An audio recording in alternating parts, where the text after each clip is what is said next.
여러분들 어린 시절부터 사탄을 숭배하는 가정에서 태어나서 자연스럽게 사탄 숭배자 인생을 살게 된 존 라미네즈라는 분입니다. 이분은 사탄교에서 25년간을 헌신하면서 최고의 계급장까지 올라갔어요. 그래서 그는 온갖 주술과 마법으로 사람들의 영혼을 사탄에게 파는 역할을 담당했던 마술사였습니다. 이분의 말씀을 분명히 하죠. 사탄교의 최고의 축제 할로윈데이라고 하잖아요. 많은 사람들이 우리나라 문화에도 할로윈 축제가 이미 자리를 잡았습니다. 할로윈데이가 되면 이태원 전역을 중심으로 해서 우리나라의 각종 번화가들이 활개를 치고 여러 귀신 분장을 한 사람들이 그것이 어떤 의미인지도 모르게 그냥 단순한 축제, 즐거움, 호기심이라고 생각하고 수많은 사람들이 참여를 하고 있는데, 이분이 말하듯이 할로윈데이는 사탄교의 최고의 축제라는 거예요. 그때 사람들에게 저주를 퍼붓고 주술과 마술을 통해서 사람들의 영혼을 사로잡을 수 있는 최고의 날이다. 분명히 말하고 있어요. 사탄교 계급장에 있었던 분이. 사람들은 모르고 있죠. 단순한 그냥 유행인 줄 알고 하는데 그것이 어떤 일인지 알지 못하고 지금 문화는 흘러가고 있습니다. 어쨌든 이분이 참 다행인 것은 25년간 자신은 사탄을 아버지 삼고 주인 삼아서 사람들의 삶을 저주하고 지옥으로 이끌어가는 주술과 마법으로 그렇게 살았어요. 그런데 하나님께서 그런 그를 버리지 않으시고 택하여 주셔서 하나님의 자녀로 삼으셨다는 것입니다. 비록 10수년간 감당할 수 없는 죄를 지었지만 그럼에도 불구하고 하나님은 그 영혼을 다시 주의 품으로 인도해 주셨습니다. 이제는 누구보다 주님을 사랑하고 섬기는 주의 사랑하는 사역자로 이렇게 살고 계시는데요. 이분이 말씀을 하시잖아요. 사탄의 세계는 절대로 인간을 사랑할 수 없다. 속임수일 뿐이지 하나님의 형상대로 지어진 인간을 사탄은 절대로 사랑할 수가 없다라고 이렇게 하잖아요. 그리고 이분이 결국은 회복되어 돌아올 수 있었던 것은 예수님 앞에 사탄은 너무나 무능력하더라. 그렇게 자신에게 힘과 권력과 능력을 주었던 사탄을 전적으로 신뢰했는데 예수님의 십자가 앞에 너무나 무기력하게 나뒹굴어진 모습을 보고 가짜였다는 사실을 이분이 확인했다는 거예요. 그 환상을 통해서 하나님께로 다시 회복되어 돌아오는 그 은혜를 얻게 되었다는 것입니다. 여러분, 그렇습니다. 사탄에게는 힘이 없어요. 부족한 우리, 미련한 우리 인간을 좌지우지할 수 있는 능력은 있지만, 그렇지만 하나님을 대적할 수 있는 능력은 없습니다. 그래서 최고의 힘과 능력은 하나님 아버지께 있음을 여러분 꼭 기억하시고, 우리가 어떠한 이유가 되었든지 간에 우리에게 어떤 유혹이 올지라도 절대로 주님을 배신하지 않는 참된 믿음의 성도의 자리를 지키시기를 주님의 이름으로 축원합니다. 지난 한 주간 꽃샘추위로 인해서 매우 움츠려드는 한 주간을 보냈는데요. 그리고 봄철이 되면 늘 꽃샘추위가 기승을 부립니다. 그런데 이 추위를 왜 꽃샘추위라고 하시는지 아십니까? 꽃들이 아름답게 피어나는 것을 시샘에서 찾아온 추위라고 해서 꽃샘추위라고 부른다고. 그런데 정말로 이 꽃샘추위가 한번 휙 몰아치고 가면 그동안 너무나 아름답게 피었던 꽃들이 전부 한순간에 다 떨어져 나가는 것을 볼 수 있어요. 그만큼 매섭고 강력한 바람이 분다는 것입니다. 여러분, 사탄의 존재가 바로 이런 것 같습니다. 믿음으로 아름답게 피어난 사람들의 마음에 사탄의 매서운 바람이 불고 사탄의 강력한 유혹이 찾아오면 사람들은 하나님 중심으로 굳건히 서 있지 않는 한 누구나 쓰러지고 넘어지고 그동안 아름답게 피어났던 꽃잎과 같은 믿음이라 할지라도 한순간에 무너지는 것을 우리가 볼 수 있어요. 그런데 꽃샘 추위를 잘 대처하는 사람들은 어때요? 추위가 올 것을 기상청을 통해서 확인을 하고 미리 그동안 넣어두었던 패딩도 꺼내서 입고 철저하게 방한을 하잖아요. 그렇게 되면 아무리 매서운 추위가 다가와도 나는 든든한 거예요. 나는 춥지 않은 거예요. 나는 바람을 막을 수 있는 외투가 있고 모자가 있고 장갑이 있고 모든 것을 무장한 사람은 절대로 그 추위 앞에 무너지지 않을 수 있다는 것입니다. 마찬가지로 우리도 항상 하나님 앞에서 성령의 충만함을 받고 말씀 안에 무장하는 인생이 된다면 원수마귀가 어떠한 강풍을 몰고 올지라도 우리는 그 앞에 절대로 쓰러지지 않는 믿음으로 서게 될 것입니다. 누구도 우리의 믿음을 꺾지 못할 거예요. 그러므로 여러분, 신앙의 성장도 노력이 없이는 절대로 이룰 수가 없다. 늘 말씀드리지만 십수년간 가졌던 믿음으로 오늘날의 믿음을 버틸 수 있다는 생각을 여러분 가지시기 바랍니다. 우리의 믿음은 날마다 부흥해하고 날마다 성장해야 될 줄 믿습니다. 그래서 이 목사의 작은 바람은 여기 모인 우리가 비록 적은 무리가 모였지만 정말로 주님을 사랑하는 자들의 처소가 되기를 원합니다.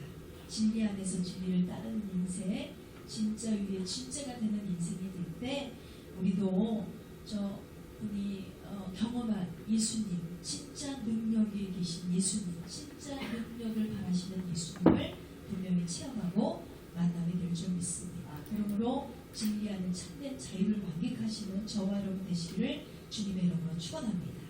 자, 오늘 본문의 말씀인 요한복음 8장 31절을 이렇게 말씀하고 있습니다. 그러므로 예수께서 자기를 믿는 유대인에게 이르시되 그랬어요. 여러분, 예수님께서는요 불신자들을 향해서 말씀하고 계신 것이 아닙니다. 분명히 성경은 예수님께서 자기를 믿는 유대인에게 말씀하셨다라고 기록되어 있어요.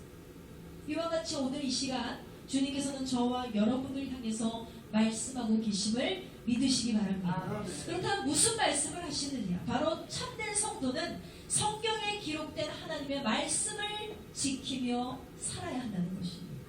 31절 후반절 말씀 보세요. 너희가 내 말에 거하면 참으로 내 제자가 되고 그랬어요. 여러분, 말씀 안에 거하는 자가 참된 제자가 된다고 성경은 분명히 말씀하고 있습니다. 그렇다면 말씀 안에 거한다는 건 뭐예요? 여기에 쓰인 거하다라는 단어는 머물다, 고정시키다, 뿌리 내리다 이런 뜻을 갖고 있습니다. 한마디로 성도는요 하나님의 말씀 안에 머물고 나의 삶을 하나님의 말씀으로 고정시키며 오직 하나님의 말씀이 내 인생에 뿌리 내릴 수 있도록 행하는 삶을 살아야 한다는 것입니다. 이것이 바로 말씀대로 사는 그리스도인들의 모습입니다. 그렇다면 여러분은 어떠세요? 하나님의 말씀을 듣고 하나님의 말씀 앞에 늘 동의하고 계십니까? 아멘으로 믿고 동의하셨다면 그 말씀을 따르고 계십니까? 진정하고 계십니까? 한 가지 중요한 사실은 모든 인간은 자유를 원하지만 사실은 자유롭지 못한 삶에 동의하고 순종하고 따르고 있다는 거예요. 모든 인간이 물질의 노예가 되고 삶의 노예가 되고 날마다 고민합니다. 뭘 고민해요? 무엇을 먹을까? 무엇을 마실까? 무엇을 입을까? 우리는 늘 고민하고 살잖아요. 그런 우리에게 어찌 자유가 허락될 수가 있겠습니까? 평생 우리는요 노예로 사는 거예요. 삶의 노예. 그러나 평생의 세상에 바쳐진 노예로만 살아 마땅한 우리의 인생을 주님이 판을 바꿔놓으셨어요. 그분께서 나를 위해 죽으시고 나를 위해 피 흘리시고 나를 위해 온갖 멸시 천대를 다 받으셔서 십자가의 죽음과 무덤에서 다시 일어나심으로 생명이 되어주셨다는 것입니다. 그 생명이 누구입니까? 예수 그리스도. 요한복음 1장 14절은 예수님에 대해서 이렇게 설명하고 있습니다. 말씀이 육신이 되어 우리 가운데 거하시며 그랬어요. 태초부터 말씀으로 계셨던 하나님께서 이제는 육신이 되어서 우리 가운데 오셨다는 것. 이것이 바로 예수 그리스도의 탄생이고 죽음의 사건이고 부활의 능력임을 여러분 믿으시기 바랍니다. 우리가 믿는다면 누구나 말씀대로 사는 것 여러분 당연한 거 아닙니까? 이것을 진짜로 우리가 믿는다면 말씀이 육신으로 오신 그분의 뜻에 순종하는 것이 당연하다는 것.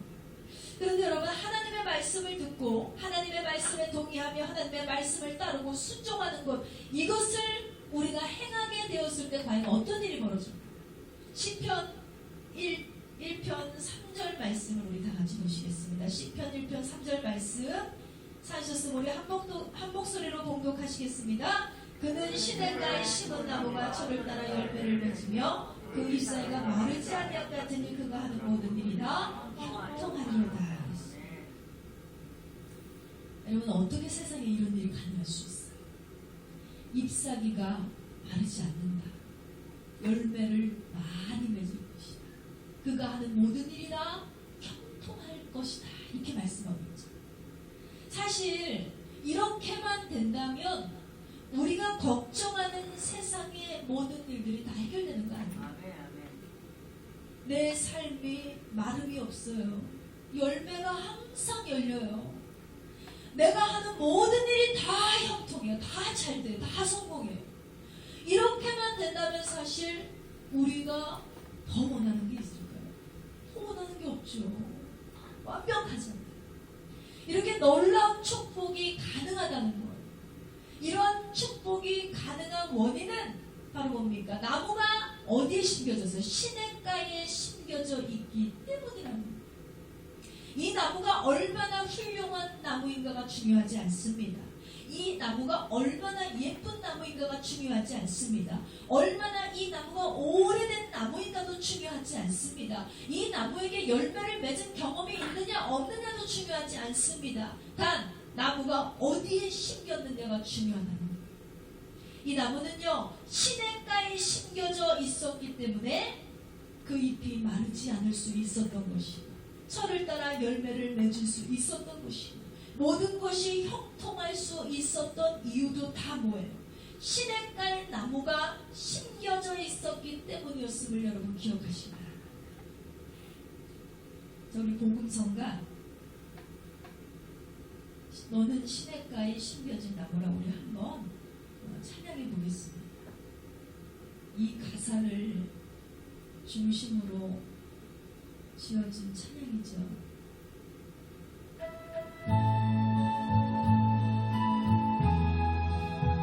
우리는 시냇가에 심겨진 나무와 같이 그런 삶을 살아야 합니다. 예수님에 계신 나무와 같은 삶.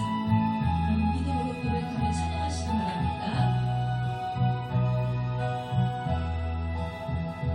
너는 시냇가에 심은 나무라 하나님의 사랑 안에 믿음 뿌리 내리고 주의 뜻대로 항상 살리라. 주의 시절을 쫓아 구원 열매 맺으며 주의 영화로운 빛 너를 보아리니 주의 뜻대로 항상 살리라. 아멘. 그렇습니다. 여러분 성도는 시냇가에 심겨진 나무처럼 우리가 주님의 뜻대로 하나님의 말씀 가운데 심겨진 삶을 살아갈 때에 비로소 우리의 삶에 철을 따라 열매를 맺을 수 있는 풍성한 은혜, 그리고 줄이고 목마르지 않은 넉넉한 삶, 그리고 우리의 손으로 하는 모든 일들이 만사 형통으로 가득가득 채워지게 될 줄 믿습니다. 이것이 바로 진짜 그리스도인들이 누리게 되는 축복의 결과임을 잊지 마시기 바랍니다. 우리 다 같이 선포하시겠습니다. 말씀 안에서 뿌리를 내리면 나도 형통한 삶을 살 수 있다. 아멘. 할렐루야. 이 사실 꼭 잊지 마시고 오늘도 승리를 향해 도전하시는 저와 여러분 되시기를 주의 이름으로 축원합니다. 자, 그렇다면 우리는 어떻게 하나님의 말씀대로 살아갈 수 있을까요? 첫째로 우리는 하나님의 말씀을 알아야 합니다. 우리가 하나님의 말씀을 알지도 못하면서 어찌 말씀대로 살 수 있겠습니까? 우리 믿는 성도들 중에는 마치 말씀을 많이 아는 것처럼 이야기하시는 분들이 있습니다. 그러나 막상 조금만 들어가 보면 사실은 정확하게 하나님의 말씀을 잘 모르시는 분들이 많아요. 그렇다면 여러분은 어떠십니까? 스스로 하나님의 말씀을 잘 아는 자라고 생각하십니까? 아니면 모른다고 생각하십니까? 잘 아신다면 여러분 문자 그대로의 그 성경 구절만 알고 계신 거예요? 아니면 그 뜻에 담겨진 하나님의 마음을 알고 계신 거예요? 시편 기자는 시편 1편 2절을 통해서 복 있는 자에 대해서 이렇게 고백하고 있습니다. 오직 여호와의 율법을 즐거워하여 그의 율법을 주야로 묵상하는도다 그랬습니다. 여러분 하나님의 말씀이 얼마나 재미있고 얼마나 유익하고 즐거우면 그것을 밤낮으로 읽고 또 읽고 하겠어요. 시편 기자 고백하죠. 주야로 묵상하다. 우리가 재미있는 드라마도 보면 뭡니까? 왜 봐요? 드라마 사람들이 왜 봐요? 재밌어서 보는 거예요. 보다 보니까 내용이 흥미진진하고 뭔가 끌리고 땡기고 재밌으니까 그래서 사람들이 드라마를 보는 거잖아요. 영화도 보면요. 어떤 영화는 시간이 지나서 또 봐도 재밌는 영화가 있어요. 분명히 결론도 알고 내용도 알고 다 알고 이미 본 영화예요. 그런데 한 번 더 봐도 재밌는 영화가 분명히 있더라는 거예요. 왜 그렇습니까? 내용이 너무나 와닿고 흥미진진하기 때문에 사람들은 보고 또 보고 또 봐도 질리지 않고 또다시 드라마를 보고 또다시 영화를 보고 그렇게 즐기는 것입니다. 제가 학창 시절에 우리 학교에서 한참 유행하던 것이 뭐였냐면 만화책을 보는 것이 한참 유행이던 시기가 있었습니다. 친구들끼리 서로 아침마다 다른 만화책을 빌려와요. 그래서 쉬는 시간에 틈만 나면 그 만화책을 다 돌려보는 거예요. 한참 그 만화에 빠져있을 때는 이 쉬는 시간이 왜 이렇게 빨리 지나가는지 몰라요. 너무 아쉬운 거예요. 선생님이 조금이라도 빨리 들어오면 막 원망하는 야속한 생각이 듭니다. 아, 오늘따라 선생님 왜 이렇게 빨리 들어오시는 거예요? 요거 한 장만 넘기면 그 다음에 어떻게 진행이 되는지 너무 궁금한데 선생님이 들어오셔가지고 이거를 또 이 스토리 전개를 멈춰야 되는 거예요. 그것이 너무나 아쉬웠던 기억이 있습니다. 그만큼 뭐예요? 왜 이렇게 만화책이 열정을 해서 애들이 막 20권, 30권씩 빌려와가지고 막 켜켜이 쌓아놓고 막 보잖아요. 왜 그렇습니까? 재밌잖아요. 재미있기 때문에 그렇습니다. 그래서 이 푹 빠져버리면 그 다음 스토리가 너무나 궁금하고 너무나 궁금해서 밤잠도 설치면서까지 만화책을 보고 드라마를 보고 영화를 보는 거예요. 사람들이 책을 보고. 마찬가지입니다. 우리도 하나님의 말씀에 빠져 있다면 이 재미있는 스토리를 더 안 읽고는 견딜 수가 없는 거예요.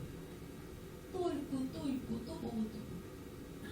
하나님의 말씀이 너무나 나의 삶에 유익이 되었어. 그런데 정작 우리 그리스도인들은 어때요? 세상의 재미를 찾아서 유익을 찾아서 즐거움을 찾아서 우리는 헤매고 늘 집중하고 있지만 어찌 우리가 그리스도인 때 나서 성경은 또 그렇게 안 보는지 이것이 내 삶에 얼마나 큰 유익을 주고 소망을 주는지 알지 못하기 때문에 많은 사람들이 성경을 덮어둔지 절대로 들여다보지 않고 그렇게 살고 있다는 것이. 이 하나님의 말씀을 읽음으로 내 인생이 어떤 역전승이 펼쳐지게 될지, 이 썩어 문드러진 것 같은 내 삶에 어떤 열매가 열리게 될지를 기대한다면 우리가 어찌 성경책을 펼치지 않을 수가 있겠습니까? 그런데 우리의 마음에 하나님을 향한 기대, 하나님의 말씀에 대한 소망이 없어요. 그래서 하나님 말씀을 가까이 하지 않고 살고 있다는 거죠. 오늘도 교회에 왔더니 본문에 내가 아는 말씀이 적혀있네. 이거 뭐 뻔하지, 내가 한두 번 들었나. 이런 생각을 하면서 마음의 문을 딱 닫아버리면 절대로 하나님의 말씀이 유익으로 들리지가 않아요. 기쁨으로 찾아올 수가 없습니다.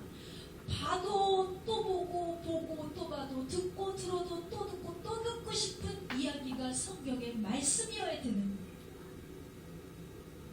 이런 고백이 안 나오시는 분들은요, 아직 말씀의 묘미를 느끼지 못하신 거예요. 여러분, 기도하시기 바랍니다. 하나님 아버지, 내가 주의 말씀을 헛되이 지나치는 자가 되지 않게 하시고 그냥 흘러가는 물과 같이 흘려보내지 않게 하시고 주의 말씀이 항상 내 삶에, 내 마음에, 내 생각에 임함으로 내 삶에 변화가 시작되는 놀라운 기적을 체험하게 하여 주시옵소서. 여러분, 한동안 우리나라의 한류 열풍으로 한참 전 세계의 주목을 받았던 때가 있었어요. 물론 지금도 그렇지만 코로나의 여파로 지금은 조금 절제가 되었지만, 특히나 중국이나 일본 같은 나라는요, 우리나라 한류 스타에 대한 열망이 대단합니다. 그래서 한류 스타들의 이 팬클럽이 오픈이 되면은 엄청나게 많은 인파가 몰려든다고 해요. 워낙에 많은 숫자의 팬들이 몰려들다 보니까 오죽하면 가입 시험을 본단 말이에요. 가입 시험. 그런데 합격의 조건이 뭐냐? 내가 좋아하는 스타가 나온 드라마를, 그 드라마 한 편을 50번 이상 봐야 돼요. 그 조건이에요. 그리고 나서 시험을 봅니다. 팬클럽 가입하기 위해서 시험을 보는데 그 드라마를 틀어주는 거예요. 쭉 틀어주다가 갑자기 딱 끊어버리고 그 다음에 주인공이 할 대사를 한번 해봐, 이렇게 시킨대요. 근데 그 대사를 정확하게 말하지 못하면 팬클럽에 가입할 수가 없어요. 조건, 자격이 안 돼서 탈락이 됩니다. 그 한류 스타들의 팬클럽에 가입하기 위해서 일본에서, 중국에서, 인도네시아에서, 어디에서 수많은 세계에서 우리나라 스타들의 팬클럽에 가입하기 위해서 한 드라마를 50번 이상을 볼 정도로, 그 드라마에 나오는 모든 대사를 달달 외울 정도로 많은 사람들이 집중하고 있다는 거예요. 왜 그렇습니까? 그 스타를 사랑하는 마음이 있기 때문입니다. 그 스타에 대한 모든 것을 알고 싶어요. 팬클럽에 꼭 가입해서 그 사람의 일원이 되고 싶은 것이 마음이 있기 때문에 이 사람들이 거기에 집중하고 이런 열정을 다해서 팬클럽에 가입하는 것입니다. 정말 놀랍죠?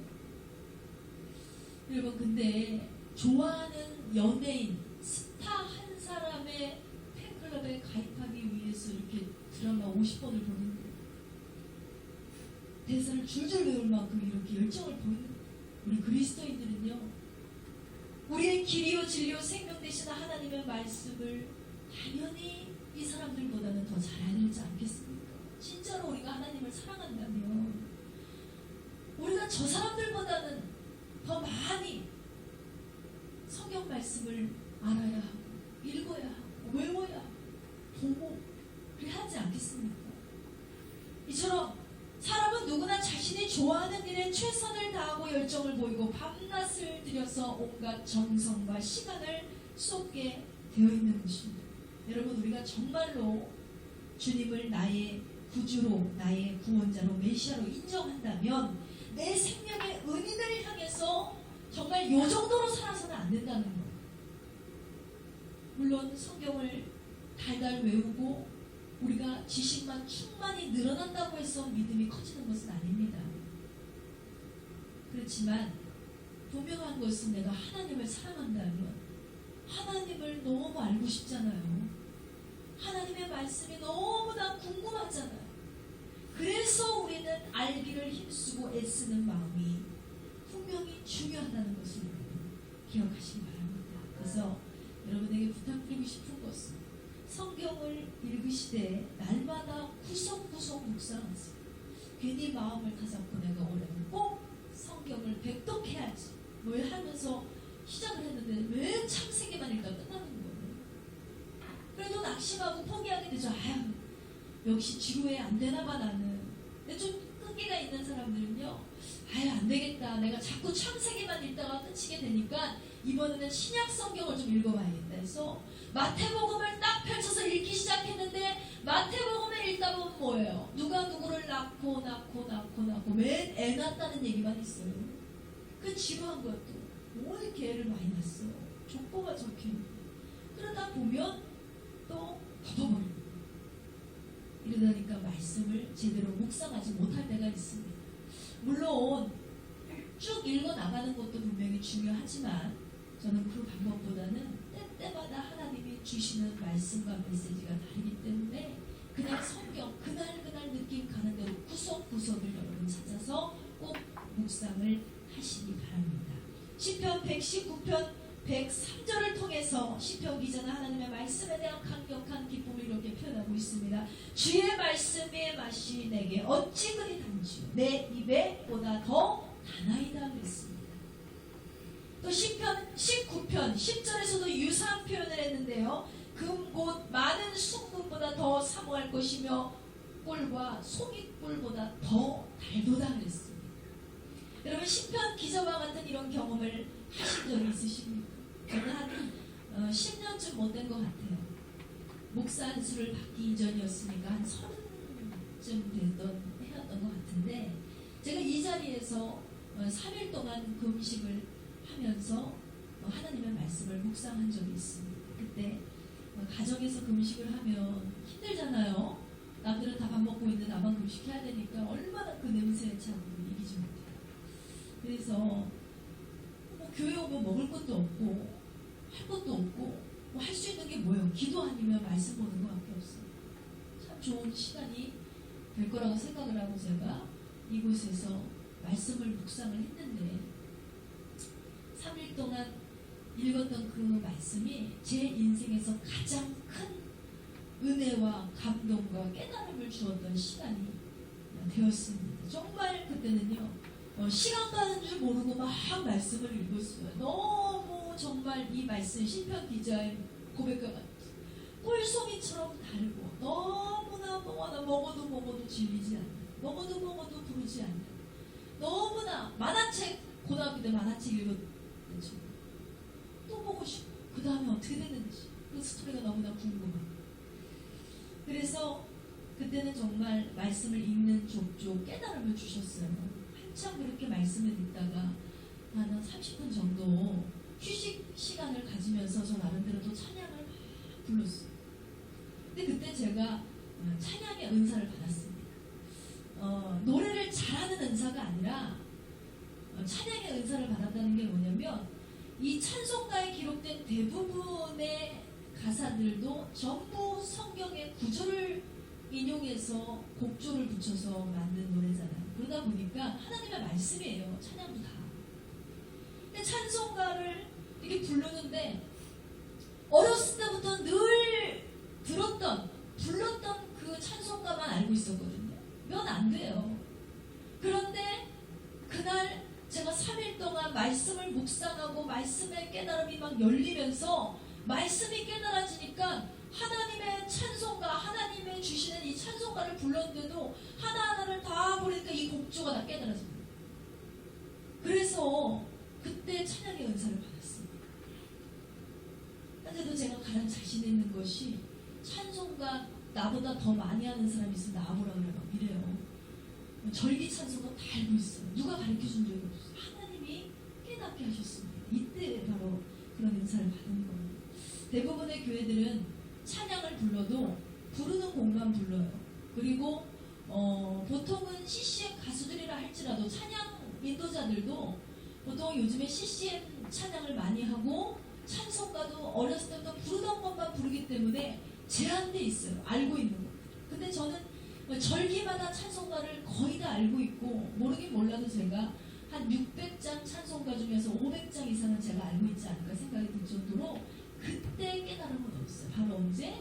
하나님의 말씀을 3일 동안 묵상하면서 하나님의 말씀에 깊이 빠지고 하나님의 말씀이 꿀송이처럼 달아졌을 때, 그때 하나님께서 그 말씀 구절 구절을 깨닫게 하시면서 곡조가 붙여진 찬송가까지 마스터리 하시는 놀라운 은혜를 제가 체험하게 되었다는 것입니다. 이렇게 깨닫게 하신 것도 모두 주님의 은혜고, 말씀을 사모하며 믿음을 갖기를 희망하게 했던 그때 열정이 아니었나, 저는 그런 생각을 합니다. 물론 그때보다는 지금 열정이 많이 죽은 것 같아요. 근데 다시 소원하기를, 하나님 그때 사모함을 나에게 부어주시고 그때와 같이 언제나 주의 말씀 깊이 알고 읽고 묵상하고 깨달을 수 있는 제가 될 수 있도록 하나님 도와달라고 늘 기도하고 있습니다. 여러분, 이와 같이 이 놀라운 체험과 은혜를 저는 여러분도 좀 하셨으면 좋겠습니다. 하나님의 말씀이 진정으로 달아지는 날, 하나님의 말씀이 너무나 재밌어서 도저히 성경을 덮을 수가 없는 그날이 저와 여러분에게도 다시 한번 임하게 되기를 주의 이름으로 축원합니다. 자, 베드로전서 2장 2절에서는 사도 베드로 역시 성도들에게 이렇게 권면하고 있습니다. 갓난 아이들같이 순전하고 신령한 젖을 사모해라 그랬어요. 여러분, 배가 고파서 막 우는 아이를 본 적이 있으십니까? 근데 갓난 아기에게 젖을 물리거나 젖병을 물리면 정말 깜짝 놀랄 힘으로 아이들은 젖을 빨아먹습니다. 그래서 세상에서도 뭐예요? 최선을 다하는 사람들에게 어떤 말을 해요? 젖먹던 힘을 다해라, 이런 얘기를 하잖아요. 실제 제가 아이를 낳아보니까 그것을 알겠더라고요. 젖먹던 힘이라는 것이 무엇이었지. 아이에게 젖을 물려보니까 알겠더라고요. 정말 저 조그만 인형과 같은 저 아이가 얼마나 이 힘이 센지, 살겠다고 배고프니까 젖을 쫙 빨아내는데 온몸에 기가 다 빨리는 것 같아요. 그래서 아이가 젖을 빨아면 산모는요, 땀을 막 흘려요. 기가 다 빨렸어요. 정말로 내 몸 안에 있는 영양분을 싹 빼나가니까 그 정도의 강력한 힘을 가지고 있는 거예요. 오죽하면 젖먹던 힘을 다라는 말이 있겠습니까?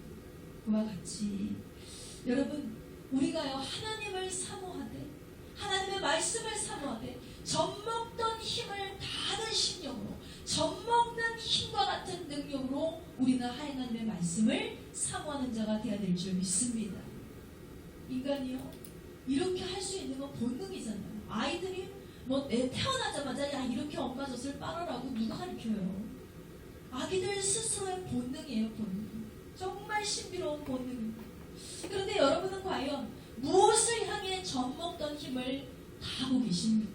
그것이 나를 위함입니까? 하나님을 위함입니까? 그것이 교회를 위함입니까? 아니면 내 자신의 개인의 유익을 위함입니까? 그것이 세상의 일입니까? 아니면 하나님 나라의 일입니까? 무엇을 향해 여러분은 젖먹던 힘을 다하고 계시냐는, 한 가지 확실한 것은 마태복음 6장 33절에 분명히 우리에게 전하고 있습니다. 그런즉 너희는 먼저 그의 나라와 그의 의를 구하라. 그리하면 이 모든 것을 너희에게 더하시리라 그랬습니다.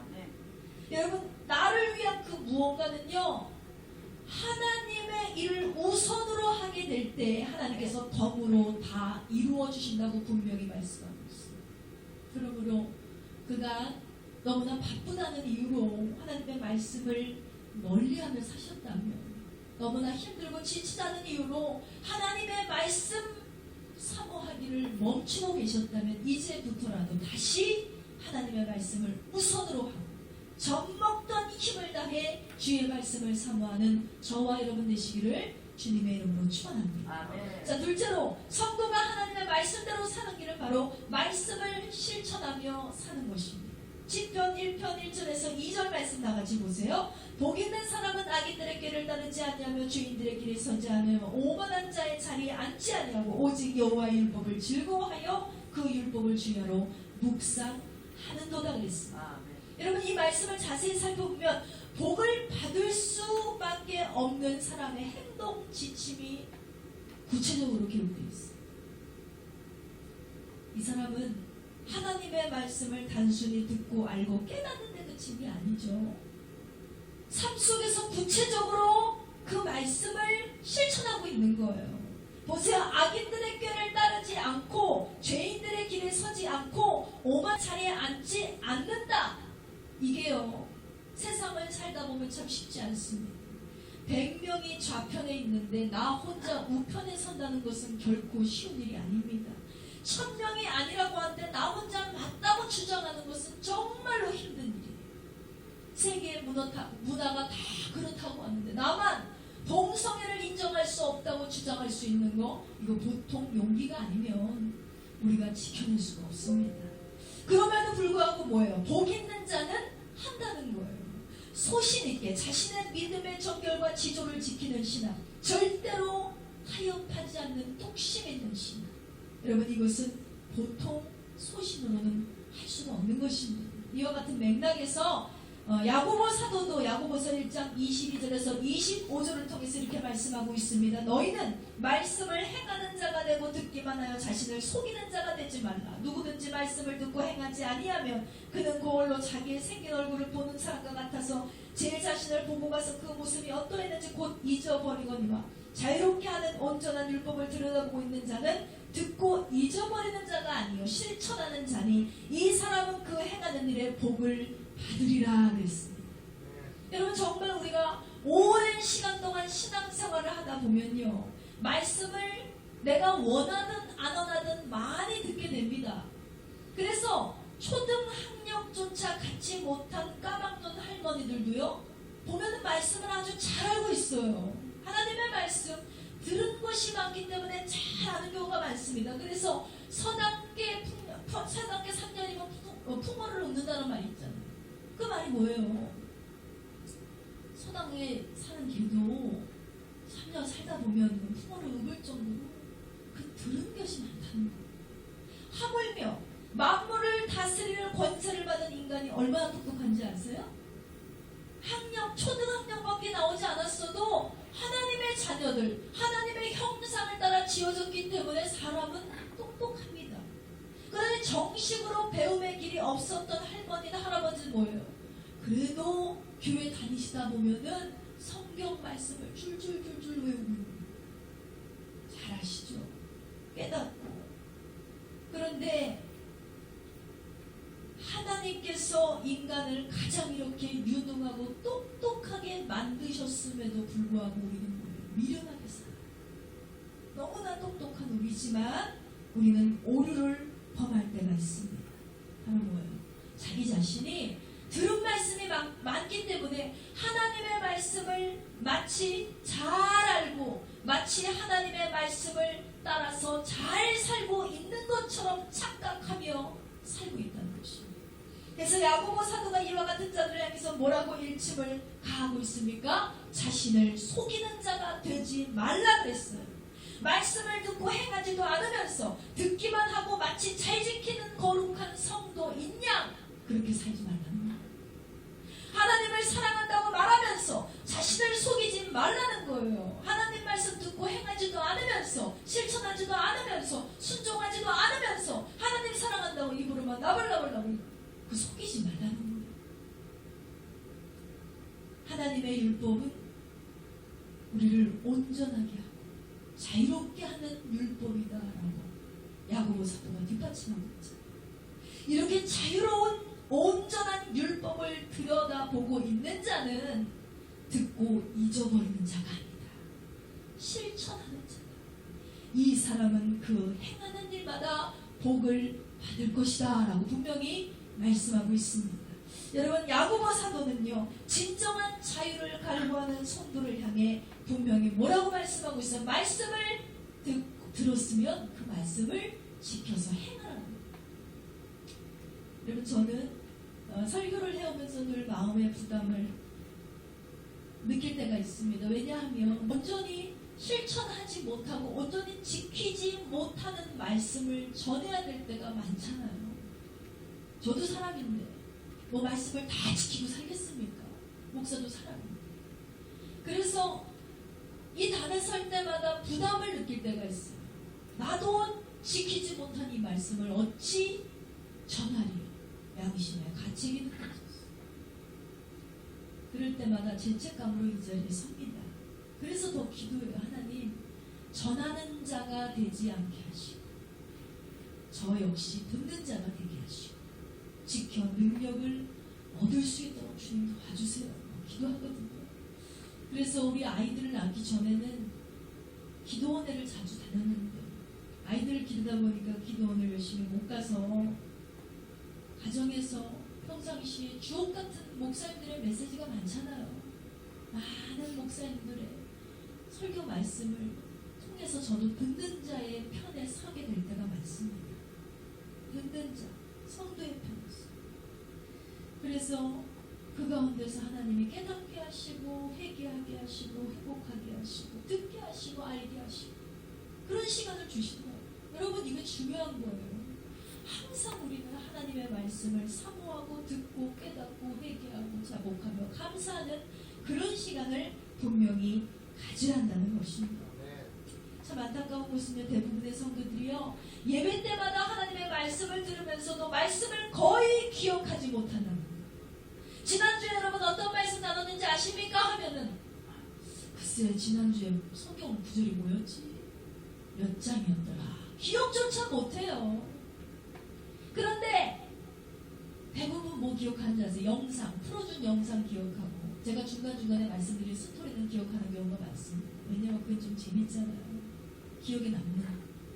이상하게 하나님의 말씀만 기억이 안 나. 근데 영상 스토리만 기억나. 여러분, 이랬습니까? 이거 분명히 잘못된 것입니다. 여러분, 하나님의 말씀만이 저와 여러분의 삶을 변화시킬 수 있다는 사실을 여러분 기억하시기 바랍니다. 바로 말씀이 능력이 되고 우리의 힘이 되고 위로가 될 수 있음을 기억하시고 말씀을 못되게 해방하는 원수마귀를 물리치고 나아가는 저와 여러분 되시기를 주님의 이름으로 축원합니다. 우리도 듣지 못하게 하고 기억나지 못하게 해요. 들었는데 기억이 안 나서 실천할 수가 없어요. 이것은 분명히 마귀의 전략이에요. 왜? 복 있는 자가 되지 못하게 하기 위해서. 복 있는 자는 악인의 길에 서지 않고 오만한 자리에 자리에 앉지 않고 그런 모든 건 뭐예요? 실천사항이에요. 그런데 말씀을 들었는데도 기억이 나지 않아서 이걸 실천할 수가 없어요.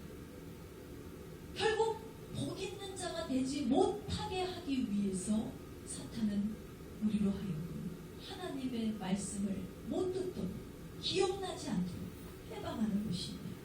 그러면 결국 어떻게 돼요? 우리는 복 있는 자가 되지 못하겠죠. 만사 형통이 아니라 만사 절망에 빠진 삶을 살아갈 수밖에 없다는 것입니다. 요한계시록 1장 3절 말씀에서 말씀에 대한 중요성을 다시 한번 일깨워주고 있습니다. 이 예언의 말씀을 읽는 자와 듣는 자와 그 가운데 기록한 것을 지키는 자는 복이 있나니 그랬어요. 읽는 자도 복이 있고 듣는 자도 복이 있는데 그 가운데서도 기록한 것을 지키는 자가 복이 있다. 여러분, 우리 모두는 누구나 복 있는 자가 되기를 원합니다. 진정한 자유는 진리에 있고 그 진리는 오직 하나님의 말씀에 있으며 그 말씀을 지키고 행할 때 비로소 우리의 삶에 놀라운 기적이 일어나게 될 줄 믿습니다. 자, 그렇다면 우리가 말씀을 지키고 그대로 순종하는 삶을 살아갈 때 어떤 일이 일어날까? 요한복음 8장 32절 말씀입니다. 진리를 알지니 진리가 너희를 자유롭게 하리라고 했습니다. 성경은 하나님의 말씀이 우리 안에 임하게 될 때 비로소 진리를 알게 된다 전하고 있습니다. 여기에서 안다는 것은 지식적으로 우리가 성경을 알게 된다는 것을 의미하는 것이 아닙니다. 바로 우리의 삶 속에서 체험하게 하시고 경험하게 하셔서 주님을 더 깊게 알고 주의 말씀을 흡수할 수 있도록 능력을 주신다. 그렇게 실제적인 경험을 한 그리스도인들은 진리, 곧 하나님의 말씀이 우리를 자유롭게 한다는 것을 실로 경험하게 되는 것입니다. 어떤 분들은 그러세요. 목사님, 저는 지금도요 무척 자유롭습니다. 전 매인 것이 없어요. 나는요 육체도 자유롭고 생각도 자유롭고 어디에도 매이지 않았는데 더 이상의 무슨 자유가 필요하겠습니까?